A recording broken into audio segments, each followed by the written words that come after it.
Sometimes the greatest gift is hidden where you least expect it. This is the story of how a brilliant but misunderstood mind challenged prejudices and proved that difference is not an obstacle, but a door to extraordinary possibilities. My journey began in a modest little town, where my dreams seemed too big to fit, but even so, I never stopped believing. Since I was young, I realized I saw the world differently. People spoke quickly, changed subjects, and expected me to keep up. When I couldn't, they looked at me as if I were from another planet. My mom, Amelia, always said, "You have a gift, Ethan. The world just isn't ready for it yet." She worked as a nurse and was the most resilient person I knew. No matter how hard her routine was, she always found time to sit with me, listen to the algorithms I created, or watch as I took apart old computers she bought at thrift stores. At school, however, things were complicated. My classmates saw me as the weird kid who preferred solving equations on the board to playing soccer during recess. Many teachers didn't know how to deal with me, but Mr. Carter was different. He was my science teacher and seemed genuinely fascinated by the way I thought. One day, he wrote a problem on the board that looked like a maze of numbers. "Does anyone want to try?" he asked, looking at the class. When no one answered, he turned to me. "Ethan, can you solve this?" I walked up to the board with sweaty hands, but in just a few minutes, I wrote the answer.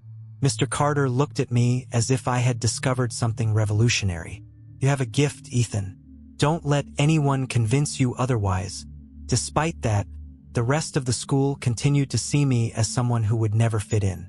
During recess, while everyone socialized, I was alone, lost in a universe of numbers and ideas. Then Mr. Carter announced the school science fair. "Ethan, this is your chance," he said, handing me the flyer. "Show the world what you can do." The idea terrified me. Exposing something I created felt like opening a door to criticism and judgment. But there was something in the way he believed in me that made me accept the challenge. The gym was unrecognizable on the day of the fair.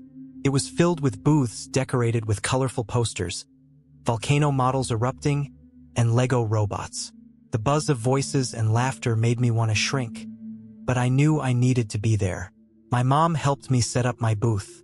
It was simple, with just my laptop, some printed sheets, and a banner that read, "Smart Logistics App." "Are you okay?" she asked, watching me adjust the laptop for the third time. "I don't know, Mom," I admitted. "What if no one understands?" She put her hand on my shoulder and said, "You're amazing, Ethan. No matter what happens today, know that I'm so proud of you." When it was time for my presentation, my hands were shaking as I held the laptop. I walked onto the small stage and connected my device to the projector. I took a deep breath before starting. "My name is Ethan Harris, and this is my logistics app. It can optimize deliveries and organize routes efficiently in real time, saving time and resources." I projected a practical example of how the app worked. I used a simulation of medical supply deliveries in remote areas. Each route was calculated in seconds, adjusting for weather conditions and traffic. Technically, the presentation was perfect, but when I looked at the judges, I realized something was wrong. They were distracted. One of them even checked their watch. When I finished, I only heard timid applause. Most people had already turned to the next booth. I walked off the stage with a lump in my throat. My mom was there, smiling. "You were amazing," she said, but I knew something had failed. Mr. Carter found me later at the booth. "Ethan, what you created is impressive," he said. "But sometimes, people don't immediately see the value of something extraordinary. Don't give up." Despite his words, I felt invisible. I went home that night feeling like maybe he was wrong, that maybe I wasn't as special as everyone said. In the days after the science fair, I avoided talking about the event. Deep down, I felt like I had failed. Returning to school was even harder. My classmates talked about the projects that caught attention, but no one mentioned mine. Mr. Carter, however, didn't give up. One day, he called me into his office after class. "Ethan, the world needs to see what you've done," he said, pulling out his phone. "For what?" I asked, feeling the weight of frustration. "Because sometimes people can't see the value of things right away. You need to show them," He adjusted the camera and asked me to explain the app again. Hesitant, I recorded the video, trying to keep my voice steady while describing how the system worked. Mr. Carter posted the video on social media with the caption, "A potential genius changing the way we think about logistics. Share if you see the future too." I didn't think much of it, until 2 days later, my mom came running into my room holding the phone. "Ethan, you need to see this." I opened the video and was shocked. Thousands of likes, shares, and comments. People were praising my project and asking how they could use it. One comment caught my attention. This solution could revolutionize the healthcare sector. The impact was so huge that I received an email from a tech organization. They had seen the video and wanted me to participate in a national innovation competition in San Francisco. "This is huge," my mom said, barely containing her excitement. But fear took over me. What if it's like the fair? What if they don't understand either? She held my face in her hands and said, "You're stronger than you think, Ethan, and you have something amazing. We'll face this together." With her support and Mr. Carter's persistence, I agreed. Still, the fear remained. I knew this would be the biggest opportunity of my life, but also the greatest challenge. The days leading up to the trip were a mix of excitement and preparation. My mom worked extra hours to cover the costs of the tickets and stay. Meanwhile, I spent nights adjusting the app, making sure every detail was perfect. The flight to San Francisco was my first time on an airplane. During takeoff, my mom held my hand, trying to hide her nervousness. "It's like life, Ethan," she said. "Sometimes it's scary at first, but soon you'll realize you can handle it." When we arrived at the competition venue, I was amazed. The convention center was enormous, with brightly lit booths, giant screens, and competitors from all over the country. Some had entire teams with them, while I had just my laptop, a simple banner, and my mom by my side. As I set up my booth, I noticed many of the competitors were charismatic and confident, displaying their projects with enthusiasm. One of them, Mason Carter, caught my attention. He had an impressive booth with interactive graphics and flashy slogans. "Interesting," said Mason, stopping at my booth and examining my project. He seemed curious, but there was something in his tone that sounded condescending. "But you know you'll need more than this to impress the judges, right?" "More than this?" I asked, trying to hide my irritation. "Presentation," he replied casually.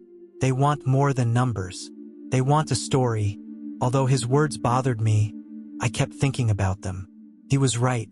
My app was solid, but I had never considered how to emotionally connect it to people. That night, at the hotel, my mom noticed my silence. "What's wrong, Ethan?" "I don't know if I'm ready," I admitted. She sat beside me and said, "You know what's amazing about you, Ethan? You always find a solution. That's your strength. You just need to believe in it." With those words, I began adjusting my presentation, thinking about how to convey the human impact of my app. I knew the next day would be crucial. The second day of the competition arrived with the hall busier than ever. The booths were filled with bright graphics, technological models, and nearly theatrical presentations.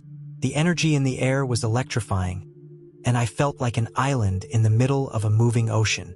My presentation was scheduled for mid-morning. I spent the minutes before adjusting the app and reviewing my speech while my mom watched me with an encouraging look. "Are you ready, dear?" she asked, holding my hand for a moment. "I think so," I replied, trying to hide the growing nervousness. When my name was called, I walked onto the stage with my laptop in hand. The audience was larger than I had imagined. There were the judges with their notebooks, and a crowd of competitors and onlookers. "Good morning," I began, trying to keep my voice steady. "My name is Ethan Harris, and today I want to show you how my app can change the way we handle logistical problems." I projected a simulation of a medical emergency on the screen. My app calculated in real time the fastest and most efficient route to deliver supplies to a hospital in a remote area. As I spoke, I noticed the judges were attentive, but their expressions were neutral. Everything went technically perfect, but something seemed missing. When I finished, there were polite claps, but nothing that indicated excitement. I walked off the stage with a mix of relief and disappointment. Mason found me while I was adjusting my booth after the presentation. "You've got an amazing idea, Ethan," he said, with a tone that seemed sincere. "But they're not just looking at functionality. They want to feel something. Why does this matter? Why should they care?" Although I didn't want to admit it, his words stuck with me. He was right. My app was solid, but I hadn't been able to convey the emotional and human importance of what it did. Later that day, something unexpected happened. One of the judges, a middle-aged man with glasses and a curious expression, stopped at my booth. "Can I ask you something, Ethan?" he said, as he looked closely at the interface of my app. "Of course," I replied, surprised. "Have you thought about how this could be used for social causes? Like in shelters or during natural disasters?" His question took me by surprise. Up until then, I had only focused on the technical and business aspects. I had never thought about humanitarian applications. "No, but now it makes sense," I said, starting to realize the true potential of my work. The judge nodded with a slight smile. "You've got something amazing here, Ethan. You just need to connect it to people.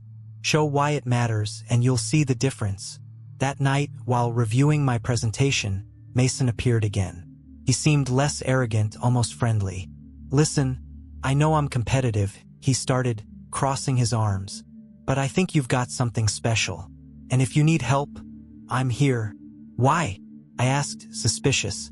"Because I want to beat people who are at my level," he replied with a challenging smile. "And you've got potential. You just need to adjust the way you present it."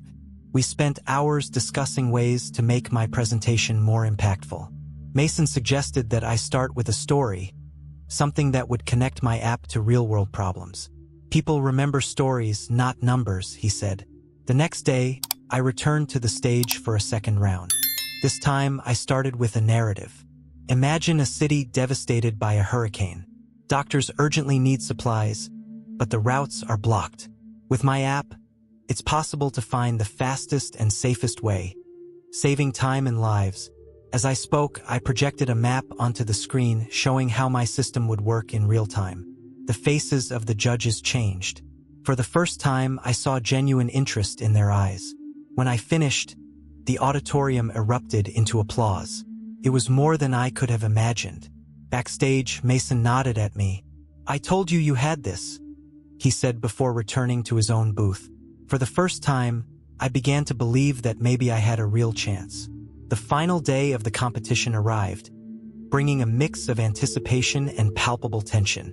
The hall was crowded, with competitors making last-minute adjustments and the audience eagerly awaiting the outcome. My presentation would be the last, and somehow that made the pressure even greater. My mom found me backstage while I was adjusting my laptop. She held my hands, just as she always did when I got nervous. "Ethan," she said with an encouraging smile, "remember? You've already won by getting here. Now just show the world who you really are." The presenter called my name. I took a deep breath, grabbed my laptop, and walked to the stage. The auditorium seemed bigger than ever, but this time, I looked at the audience with renewed confidence. "Good afternoon," I began, my voice stronger than in the previous presentations. "Today, I want to share more than just an app. I want to show you how it can transform lives." I projected onto the screen a simulation of a natural disaster scenario. A city devastated by an earthquake, with overcrowded hospitals and a shortage of medical supplies. "In times like these, every minute counts," I continued. "With this app, it's possible to calculate faster and safer routes to deliver essential supplies. Imagine how many lives could be saved." The judges were completely focused, as was the audience. Everything was going well until suddenly, the screen flickered and the simulation froze. My app had crashed. A murmur ran through the auditorium. My heart raced, and for a moment I thought about giving up. But then, I remembered what my mom and Mason had said: "You can do this." I took a deep breath and improvised. Like everything in life, I said to the audience, technology also faces challenges. But what really matters is how we deal with them. With trembling hands, I manually restarted the system. While I waited, I explained to the audience how the app was designed to adapt to the unexpected, just like I had learned to do. Within seconds, the system was back up. The audience applauded, and I felt a wave of relief and pride. When I finished the presentation, the judges smiled and nodded at me. As I walked off the stage, Mason found me backstage. He patted me on the shoulder and said, "You handled that like a pro. I knew you had it." The awards ceremony was a moment of suspense. The presenter stepped onto the stage with a golden envelope in hand, and the auditorium fell silent. After 3 days of incredible presentations, "We are ready to announce the winner of the National Technology Innovation Competition," he said, pausing dramatically. My heart was beating so fast it felt like it was echoing in my mind. I held my mom's hand as she gripped mine tightly. "And the winner is Ethan Harris." For a moment, I was frozen. It was like time had stopped. My mom screamed with joy and hugged me. I walked onto the stage with shaky legs as the auditorium erupted into applause. The presenter handed me the trophy and asked for a few words. I took the microphone, feeling the emotion take over me. "I want to thank everyone who believed in me," I began, my voice thick with emotion. "This victory is not just mine. It's for all the people who think differently, who face challenges but who keep trying. Our differences are not limitations. They are our strength." The audience stood and applauded. It was a moment I would never forget.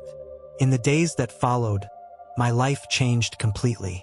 My app caught the attention of major companies, and a hospital logistics organization made an offer to implement it in real-world operations.